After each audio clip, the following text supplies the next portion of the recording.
Good morning, Wade. Thank you for joining me for coffee this morning. Hey, thanks so much. It's good to be together. It is, at least virtually. Yeah. No doubt. Of course, we're both drinking our coffee, waking up here on a West Coast morning. Exactly.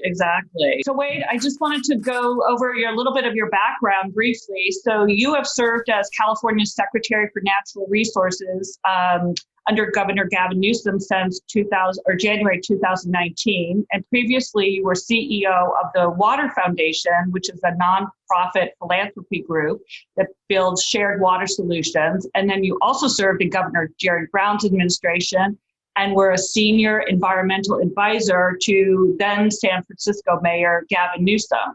So pivoting to Gavin Newsom, he's made a number of headlines in the recent weeks, but most recently this week on October 7th, Governor Newsom announced a new executive order to protect and preserve over 30% of the state's land, extending out to state's coastal waters by 2030. So can you tell us a little bit more about this executive order, how it will be implemented, and how it will help combat the worst effects of climate change? Yeah, absolutely. But what I'll do is first back up and talk a little bit more about the context in which we made the announcement. So many in the climate movement know Gavin Newsom for over 20 years, beginning when he served as San Francisco mayor, driving a lot of firsts as it relates to urban climate action. Governor Newsom came into California's governor's office, obviously a lot of opportunities, but great challenges as well, including homelessness and housing affordability and healthcare challenges. And so there was an open question around to what extent could he really prioritize climate action. And I think it's very clear over the last couple of years that the governor is going to drive, like he did when he was mayor, continuing California's leadership role, along with so many other subnationals, really driving action on climate. This summer, obviously, we've experienced horrific wildfires in California. Over 4 million acres has burned, 4% of the state. Much larger area of burning than ever before. Science tells us that this is one of the many accelerated impacts of climate change. So it was about a month ago that myself and my counterpart at our other environmental agency, Jared Blumenfeld, stood up with the governor in the wake of a wildfire, when the governor talked about needing to redouble or double down our efforts to lead on climate change. And he said that California is America fast forward as it relates to climate impacts. If you want to understand the impacts of climate change, come to California. So it is with that context and that urgency and resolve that the governor earlier this week, just a handful of days ago, announced this executive order. As you mentioned, the executive order is all about utilizing our natural and working lands to sequester carbon, to protect communities and natural places from those impacts of climate change, and to protect biodiversity. It's important for us that while we're tackling one of the major planetary crises of climate change, we also address another planetary crisis of mass extinction. So the governor's announcement of conserving 30% of California's land by 2030, or the 30 by 30, is really California's contribution to this international movement to protect or conserve more of nature, both for the benefit of biodiversity, but also climate action. You've been a spokesperson for talking about the importance of science. We've been hearing a lot about cancel culture, and it seems like there is also a cancel science trend that is affecting both climate and COVID policies. So what are your thoughts on this trend, and how do we encourage belief in scientific facts? Yeah, well, look, as you know, there's no debate on the science of climate change. As one climate scientist recently put it, there's about as much consensus among scientists on our changing climate as there is on gravity. Yet, in our country, we are almost unique in that some leaders continue to frame climate change as some type of debate. In California, we're very clear. The way we're going to protect our residents and our natural places is by utilizing science. America is at its best when we utilize science and technology. And I would argue we are where we are today as the largest economy in the world, one of the most prosperous places to live in the world, one of the strongest sets of environmental safeguards as a result of science. So we're not going to lean back, and we're not going to take our time debating what's undebatable. We're going to act on the science. And that's what we've been saying. And frankly, utilizing what is a real horrific summer of wildfires to make the point that climate change is here and we have to move with urgency.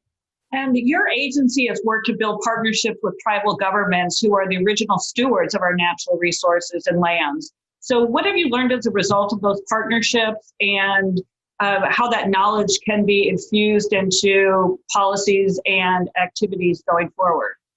Well, we've learned a whole lot, and we continue to learn a whole lot from tribal governments and tribal leaders. If you reflect on it, tribal communities have been stewarding natural resources since time immemorial.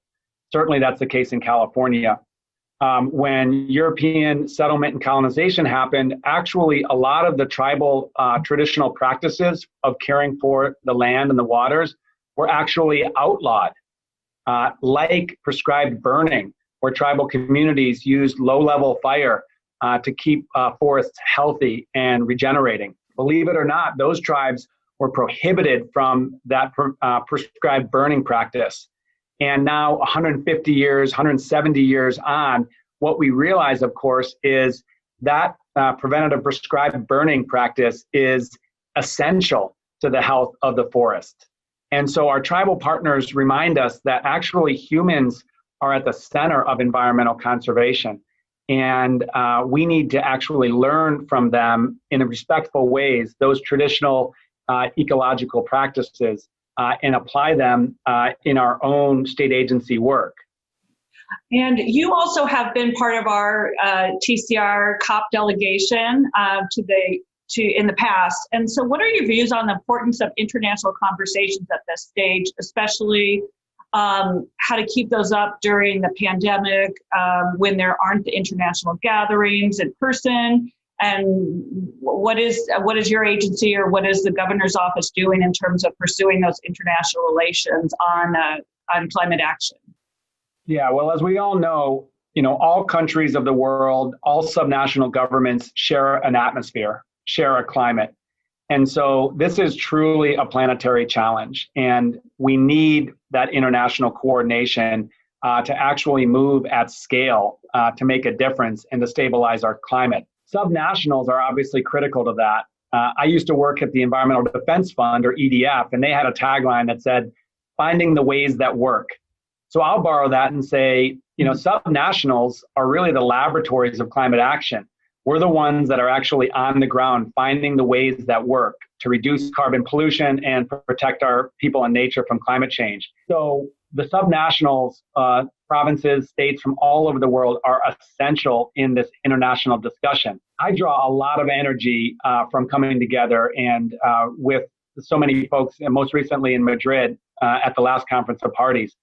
We in California learn a ton from our subnational partners, and hopefully share experiences that also inform their work. So I think there is great momentum that's gaining actually for this subnational interaction and partnership to really drive the change that we need to see.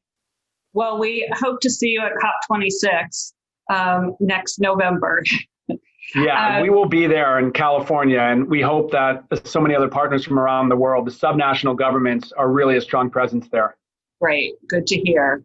And so, Wade, what gives you hope right now? Oh, that's a good question in 2020. I'll say this, people on the, I would say regular people that are calling for climate action. In California, we have real enlightened leaders with the governor and our legislature, but frankly, that climate leadership is driven by the grassroots. People across our state understand what's at stake. They see the impacts of climate change, worsening droughts, flooding, wildfires, sea level rise, extreme heat, and they are actually demanding for us to take more action. sometimes, we can get really situational in sort of the political back and forth and some of the partisan rancor. But I think the fact is, if you, at least in the United States, but I think around the world, what you realize is regular people understand it, that climate change is here and we need to take action. So that's what drives me. And I also have a 6-year-old who, is inquisitive and hopeful and asks a lot of questions. So hanging out with kids or young people at this time, I find to be really helpful as well. I agree. It's very inspirational, and they're so active and so aware of what's going on in the world. So they're good teachers to pay attention to as well. Totally. So Wade, thank you for spending part of your morning with me. I really appreciate it. I'll let you get on with your busy day, and thanks for all that you're doing at the Natural Resources Agency. Well, and back at you. Thanks for the work that you're doing, linking so many of us across the world, and again, finding the ways that work to address the climate crisis. Thank you. Look forward to seeing you soon. Take care. Okay, you too. Bye-bye. Bye-bye.